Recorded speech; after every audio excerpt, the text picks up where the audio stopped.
Welcome on into the Fantasy Football Forge Week 4 running back rankings. We're going to start off with the running backs this week because the wide receivers suck, and I like to release the quarterbacks and tight ends video in the morning because that tends to get less views, and that video tends to be less popular in general compared to the wide receivers and the running backs.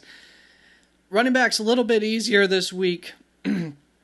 Compared to the wide receivers, for sure. No doubt about that. The wide receivers have been annoying, suck this year, and we've got some injuries there. We've got some injuries with the running backs. We've got some interesting usage with the running backs. So let's get into the injuries, the interesting usage, before we get into what you're seeing on the screen. Did I point in the right direction? That way. So, for the injuries, Najee Harris, torn Achilles, out for the season. As always, some injury news will come out through the week. It's Tuesday morning right now, so there will be stuff that will happen throughout the week that I'm not capturing here. But here are the big ones that we know of for sure right now that are big names. Tyrone Tracy is another one here, dislocated shoulder. He's going to miss some time. I'm not sure the time frame of that at this point. And James Conner had a season-ending ankle injury, at least reportedly. I don't know that I've seen. I think there was confirmation on that he's having surgery season-ending. So those are the biggest of injuries. Let me double-check down here in terms of guys that I've got. Obviously Aaron Jones is still on IR at this point in time. For some interesting usage situations, we've got a bunch of notes. This is pretty much pulled from J.J. Zachariason. Does a lot of usage data at the end of each week. So prior to the Monday night game, we've got Dylan Sampson is going to be at least for now, he appears to be the odd man out in Cleveland. I still think there is somewhat of a case to hold on to him, but definitely not usable right now. They seem to trust Jerome Ford in a role where I thought Dylan Sampson would get that role. Not the case through the first 2 weeks with Quinshon Judkins back. Tony Pollard saw 4 targets in week 3, so that was good. Although I have not added Tyjae Spears to the rankings yet. I should have probably, but I guess I'll wait till we get official confirmation on his return. Nonetheless, I don't think he'll be like a huge, massive impact here his first week back. But that was good news for Tony Pollard getting the 4 targets because he saw 2 targets combined in weeks 1 and 2. And I would like to hopefully see that continue this week. Let's get on to Chase Brown received a 19% target share this week. So there is still a usage case for Chase Brown, and a lot of things went wrong, and it was definitely not all Jake Browning's fault. So I do think there's still some hope for better days. It's certainly not going to be that bad for Cincinnati every week. But, that was a rough start to the Jake Browning era for Cincinnati this season.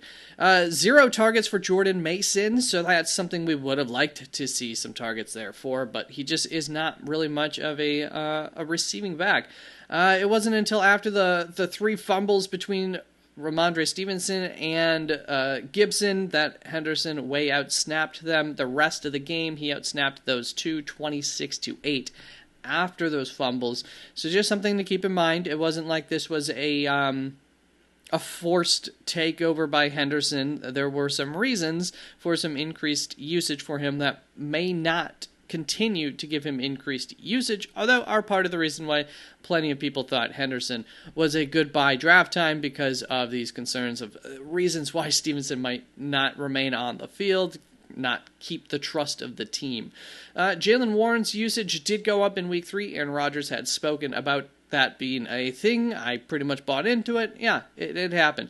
Kyren Williams is not the only rusher for the LA Rams anymore, so his floor is just not as safe as what you might have drafted as it has been in the previous couple of seasons because he's not getting that 95% usage anymore. He's still getting good usage, and it's still producing as of right now, but there might be some games this year where that floor just bottoms out on us, unfortunately. Braylon Allen ate into Breece Hall's work, the most that he has all season in week 3, so let's keep an eye on that, see if that's something that might build. Rico Dowdle ate into Chuba Hubbard's work, the most that he has all season in week 3. this is one where, this is something I talked about in the offseason as a bit of a concern for Chuba Hubbard's floor himself, just like in the Kyren Williams case there. However, they did have just a massive lead, so I'm not going to sit here and worry too much about this, but we did see a slight increase in usage also from week 1 to week 2 for Rico Dowdle. So we'll see on that one. Bucky Irving has had over a 10% target share in each game this season, so that's, we're talking about that's like getting into that Christian McCaffrey level of trustworthy usage of even if the run game doesn't work, he gets the receiving workload on top of that. Anyways, of course, Mike Evans, that team's going to get a little bit healthier. Well, it gets less healthy in other ways. So it is what it is. JCM had the highest snap share for Washington, so that's nice. Well, it was only at 40%. We'd really like to get up into like at least 60% for guys that we truly trust in fantasy football. In terms of the usage even, not necessarily snap share. So, weird how Washington decided to handle the Austin Eckler thing. I don't know if that's going to continue.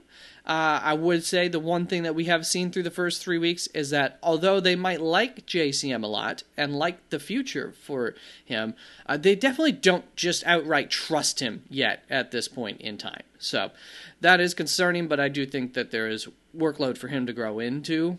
And I believe that he will, but it's not a guarantee. Woody Marks' snap shares have gone from 12% in week 1 all the way up to 48% in week 3. So he's definitely somebody to get off of waiver wires if he's available. I'm not going crazy for him, but the door is open. And so far, he's been walking through it. Denver backfield, Tyler Batty absolutely disappeared this week after all of a sudden becoming a 3-headed monster last week. J.K. Dobbins is the one who really benefited from taking his work, but that could open the door a little bit more for R.J. Harvey. He didn't lose his role. Tyler Batty did. So R.J. Harvey, hopefully, will, work towards getting more of a workload. Do like J.K. Dobbins quite a bit this week. Omarion Hampton got targeted like a fair bit, so that's great to see. If he can get more targets, all the better. Javonte Williams saw a season-low percentage of team rushing attempts in a game that they worked from behind the whole way, so I don't know if that had to do something with it, especially towards the end of the game. Definitely might have, but just something to keep a little bit of an eye on. And Trey Benson was way outsnapped Amari DeMarcado, the other running back there in Arizona, after the James Conner injury. Now, sometimes these things happen, and usage will differ once the team has had the ability to, install a new game plan. So we'll see for sure how much Amari DeMarcado does or does not eat into Trey Benson's workload, but obviously Trey Benson, definitely somebody that should be owned and you want on your roster if you can get him, if he is available. So that is going to bring us into how did I do last week with my loves and my fades. I loved Jordan Mason, as everybody did. I loved Jaylen Warren. He came through just fine. I loved JCM. Luckily, I didn't have him ranked insanely highly, at least. I knew there was still some concern. There was no guarantee as to exactly how that backfield would work, and so I didn't want to get too high on that, and, the concerns came through. I faded the Cleveland running backs. Quinshon Judkins ends up coming through, which is, great if we've got him on our benches. Probably not on your benches this week, although I have one team that he might remain on my bench. Omarion Hampton was a fade. I can't predict that a guy's going to get injured. We don't know what that might have looked like if Najee Harris didn't get injured, but nonetheless, he had a great week, so that was great. And I faded R.J. Harvey, which was kind of an easy fade, but I did, so that worked out fine. All right, so let's move on to this week's rankings for the running backs. As always, you can find all of the positions rankings as they get up there at the latest by Thursday, but should be at some time on Wednesday. They'll for sure be up there on the website, www.theFFForge.com. There should be a link in the description that hopefully is a correct link, and then you can see any updates that I do throughout the week, as well as you can come and visit on Thursday evenings, 1.5 hours prior to kickoff, Sunday mornings, 3 hours prior to kickoff. those days for sure, I am live streaming here for any of your start sit questions, and on the screen, I do have the most recent up-to-date rankings at those points in time for you to see as well. So, hope to see you there. Let's get on into the running back rankings here for Week 4 with a little bit of an explanation as to what we're seeing. This is a consistency ranked fantasy point scoring system on a scale of 0 to 36. So the number means a little bit less than this color shading does. Obviously, the deeper the green, the better that they have performed on the season up to this point, with a twist of consistency in mind. That's all that really matters. Consistency, fantasy points on average per week. A little bit cherry-picked as well. If an injury happens, I might remove a game for some players and stuff.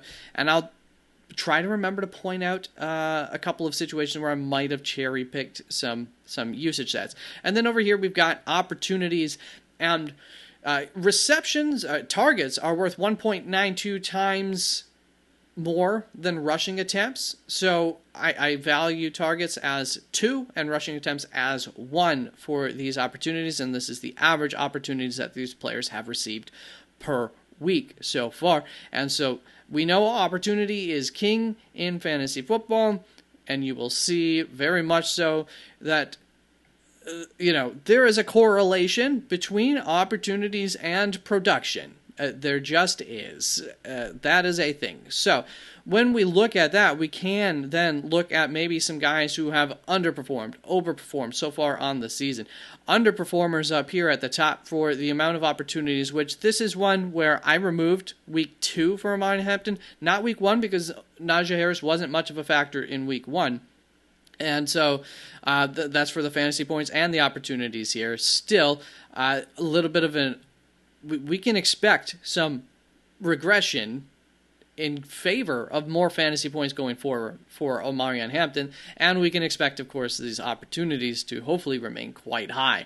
And then Chase Brown's one where he underperformed, we knew that, and now going forward, it's tough to say that he's going to regress a whole lot better, but hopefully if these opportunities remain, he'll still have decent fantasy viability as an RB2, hopefully is, once again, hopefully going to be the case. Then we're going to get into, so those are really all for the underperformers. You could say Breece Hall has underperformed by a little bit here on the season. Not too much, but maybe a little bit. So there is a sign for maybe some positive regression there. Oh, and Ashton Jeanty has definitely underperformed so far, and we know part of the reason for that is that offensive line. An offensive line that I think could get better as the season goes along, and you get a good matchup against Chicago this week, so hopefully we'll get some positive regression there for him. J.K. Dobbins, now we're going to get into a group of some overproducers so far. J.K. Dobbins, given the opportunities that he has overproduced, but going up against Cincinnati this week, I'm not going to shy away from that too much. And then, Ken Walker, been a little bit of an overproducer. Jordan Mason is overproduced by a little ways there. Not insane amount, but definitely overproduced. Nick Chubb, kind of actually producing how he should for the opportunities that he's had. And David Montgomery has overproduced, and this has been a thing. You will notice some of these overproducers, these are guys who are getting touchdowns, generally speaking, are guys who might be on better offenses or have some defenses, too, that help to put their offenses in more better cases. Nonetheless, this has been the motto for David Montgomery. It's just like a high touchdown. That's pretty much how these guys overproduce, is because they've been getting more touchdowns than you would expect for their carries. But also, especially in the cases of J.K. Dobbins and David Montgomery right now, and I would argue Jordan Mason, I really don't expect that to change too much. I still expect them to have decent opportunities to get rushing touchdowns going forward at this point in time, at least. Jordan Mason, Aaron Jones will come back. J.K. Dobbins, maybe R.J. Harvey will start to eat into his workload more as the season goes along, although he'll probably still remain the goal line back at least. So there's still a little bit of that David Montgomery element for him going forward. So all in all, for the overproducers, I'm really not too concerned about them by too much, but maybe there will be some regression, especially if those touchdowns don't start to come, or if it's, another way to maybe be worried about those is just by matchup. If it's not a matchup where it's a stout defense against the run in terms of just yards per carry, that makes it a little bit harder along the goal line for them to come through, that kind of thing. So, here's my first tier of running backs. We got a pretty big tier, obviously. I could shrink this down into like 2 tiers between some of these elite guys and some of the less elite guys, but these are the guys this week that I'm starting in my lineup, and I'm really not asking any questions about it. Let's just get him in our lineups. That's Christian McCaffrey is my RB1, followed by Bijan Robinson. I'll explain over here in a second, but let's keep the flow going. My RB3, Saquon Barkley, Devon Achane, 4 still, James Cook. My RB5, Jahmyr Gibbs, Josh Jacobs, Bucky Irving. Derrick Henry I have here at RB9. I could probably get a little bit lower on him, but for him and Jonathan Taylor, actually not great running back matchups. However, I do think that both of these teams will probably want to establish the runs in these matchups. So, I like that. And which offense do I still trust a little bit more? Baltimore, and which defense is actually a little bit better so far is the Rams. And I do think that the Rams have a very good chance to really frustrate Daniel Jones and this Indianapolis offense this week of all defenses. I think they're a pretty good matchup against them. Omarion Hampton is my RB11 this week. Thank God, with all the injuries that I've had, it's nice to see some bright spots as well emerging that can hopefully help me out. Kyren Williams, Chuba Hubbard, Breece Hall here at RB14 going up against Miami. I have him ahead of Jordan Mason. This was kind of one of those little, I could put him in the other way around, but at the end of the day, I think because of the receiving work, because of the lack of receiving work for Jordan Mason, the receiving work for Breece Hall, I like that situation. I like the upside, I should say, for Breece Hall a little bit more, but the floor, I still prefer Jordan Mason. Ken Walker going up against Arizona. I do think that we are going to see, it seems like, he practiced on Monday. Zach Charbonnet practiced on Monday. So that does bring a little bit of question mark into this whole Ken Walker, Zach Charbonnet situation, which still don't know exactly how this is going to work out. And unfortunately, although Ken Walker did have a good week and came through for you, he didn't really get any more opportunities last week in a game where they, steamrolled. And then Travis Etienne going up against San Francisco this week. Not the best matchup in the world, as you can see. Down towards the bottom here for these guys. There is some concern for that touchdown upside. The game flow for these guys also not going great. So that's what we're looking at here with the spread, is just the anticipated game flow. Is it working in favor of a running back like James Cook? Buffalo's expected to be get a big lead and be able to run the clock out then towards the end of the game. Is James Cook the one that they use to run the clock out if they have that big enough of a lead? Maybe not, but he also definitely could have helped them to get there, and that's what we're looking at with the implied point total. Is the what does Vegas think in terms of the touchdown upside essentially for these guys? Is it higher? Is it lower? And so the green is good, red is bad. In those terms, white would be somewhere around the neutral area. So, for Bijan Robinson is a guy where it's like, yeah, these things are working against him. However, he is he gets the receiving work as well as a back pretty heavily. So guys like him, we're not so worried about this spread, because even if they're working from behind, we know actually targets are more valuable than rushing attempts. So heck yeah, give us those targets. We'll take them as well. So there's the first tier of my running backs this week, and then we're going to get into a tier where we're just a little less confident, but for the most part, still like these guys quite strongly. Couldn't have a tier of 29 guys. We need to have a cutoff at some point. So, by the way, my love this week, one of them for the running back position, is going to be Omarion Hampton. Going against the New York Giants, it's been a good running back matchup. He's obviously going to get all the workload now. They're expected to good amount of fantasy, good amount of touchdown upside for both purposes of the game spread and the implied point total here for the Chargers. So, I like that this week. I also like J.K. Dobbins, the number 18 running back in my rankings this week. I expect him to have another good shot at, being efficient for his rushing attempts, as well as a shot at a touchdown here and a good implied point total for Denver in a good matchup against the Cincinnati rush defense, which hasn't been as bad as it was last year so far, but it might regress now that offense will potentially allow teams to run more on them throughout the games as well.